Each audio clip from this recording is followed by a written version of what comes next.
Also happening today, Ukrainian President Volodymyr Zelenskyy will meet with President Biden and Congress. His first trip out of Ukraine since Russia's invasion comes as the U.S. is set to announce another military aid package worth nearly $2 billion. It's set to include a Patriot missile system, the most advanced weapon system provided to Ukraine to date. And Niall Stanage, our friend from the Hill, is joining us right now. Okay, so listen, Niall, listen. Here's Zelenskyy making an appeal. Carefully.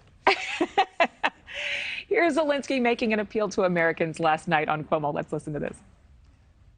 Without Americans, just ordinary people, without their understanding what's going on in Ukraine, we will not win.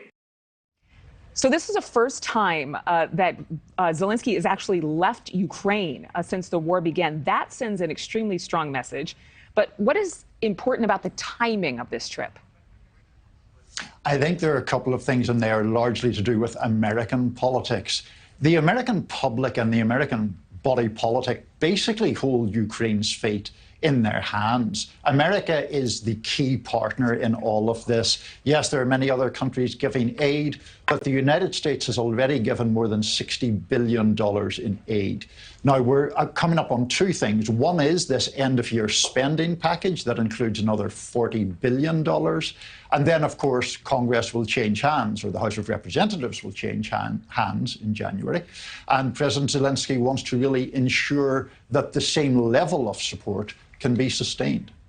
Do we know yet, or have you been hearing anything about the fact that it was the U.S. that brought Zelenskyy to the United States with an American military aircraft? I'm not sure about the logistics of it. There was a call with a senior administration official last night, Adrienne, who sketched out how this had happened, how there had originally been, it had been discussed in a December 11th phone call, then a formal invitation was offered. There are clearly concerns on the Ukrainian side, for obvious reasons, about security. That senior administration official said that the US and Zelenskyy's people had worked to ensure that those concerns were addressed, but the specifics of the aircraft, I'm not sure of. Okay, we'll still await final reports on that. Zelenskyy also delved into the uncertainty of war. Let's listen to that portion. What is your biggest fear? It's hard to say right now. It's hard to tell when there is war. You change your attitude to everything. Clearly, he's talking about the humanitarian crisis in Ukraine, but the U.S. has a humanitarian crisis of its own. When you look at what's happening at the U.S.-Mexico border, support overall for Ukraine has been bipartisan, but at this particular juncture, do we expect a lot of members of Congress to focus more on the domestic agenda and not another country's war?